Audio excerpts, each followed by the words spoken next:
16 years ago, I was sitting outside a courthouse with my friend. He looked at me and asked, "What are you thinking about?" I told him, "Is this where my story ends?"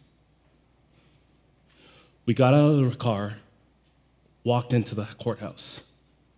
I hugged my parents one last time.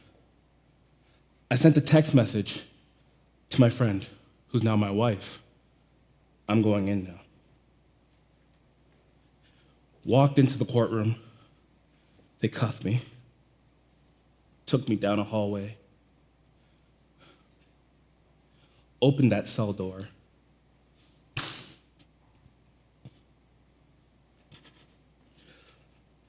I was sitting on my bunk, feeling alone, forgotten. My name replaced by a number. And a thought, that same thought, came racing into my head. Is this where my story ends?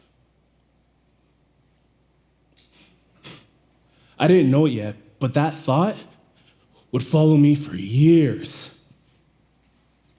See, prison doesn't give you time to think. It teaches you how to disappear. So I'd walk every single day on the yard with a snarl on my face, "Don't test me!" I trained 3 times a day because if you're soft, you get used. Morning, afternoon, night, day after day, rep after rep, set after set. I built something strong in a place designed to strip you down. Strength was my identity. My girlfriend came and picked me up, and we went to a Burger King. I walked up and looked at the menu. See, when I went in, the menu was still images. Now, it was digital screens. My head started racing, my heart started pounding. I snapped at the worker. Then I caught myself. The little girl standing there was like, "Why me? Why'd I show up to work today?" Me, I felt overwhelmed. I felt confused. The man that prison made me can survive confinement, but in order to survive freedom, I had to learn something different. I thought the hard part was over. I was wrong. I was released into a transition house. Cheap rent, strict rules, curfew every day at 10 o'clock. Then the government decided, we're taking this transition house, turning it into a halfway house, and you no longer belong here. I had no money, nowhere to go, and 7 days to move out. That thought came racing in again. Is this where my story ends? I got a job at a car wash. Then I got a job at a grocery store selling credit cards to people. I'd walk up to people and say, "Hey, you want a cookie?" Then I'd bring out my iPad, they'd sign up for a credit card. Then one day I got a phone call. "Hello? Oh." I was let go over the phone, not for my performance, but for my criminal record. And that thought came right back in. Is this where my story ends? My girlfriend told me, "No, go after your dreams." So I did. I reapplied to gyms, got denied. Reapplied again, rejected. Rejected again and again and again and again. Until one manager said, "You were young, you learned, let's give you a shot." That yes changed everything.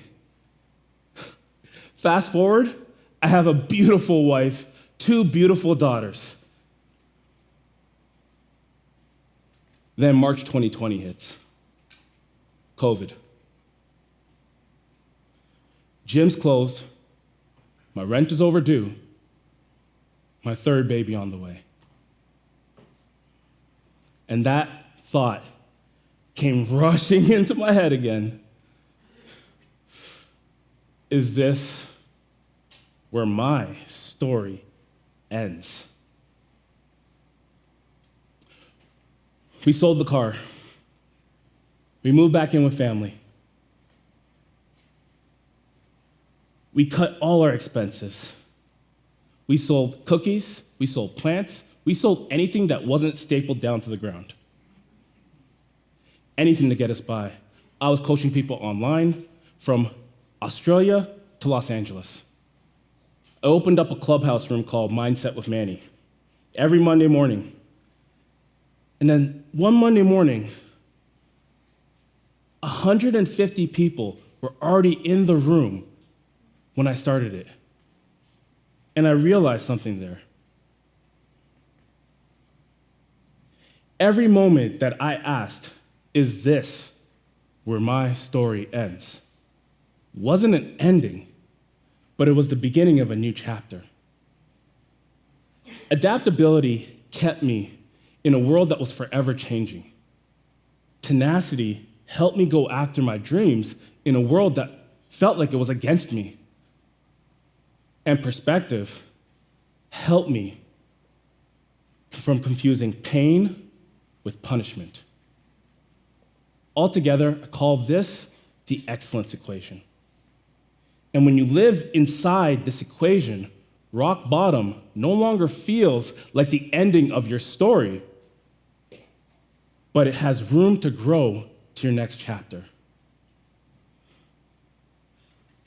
So if you're living in this moment right now,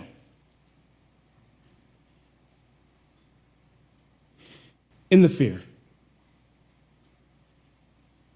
in the darkness, hear me clearly. Rock bottom is not where your story ends, but where your story has room to finally tell its truth.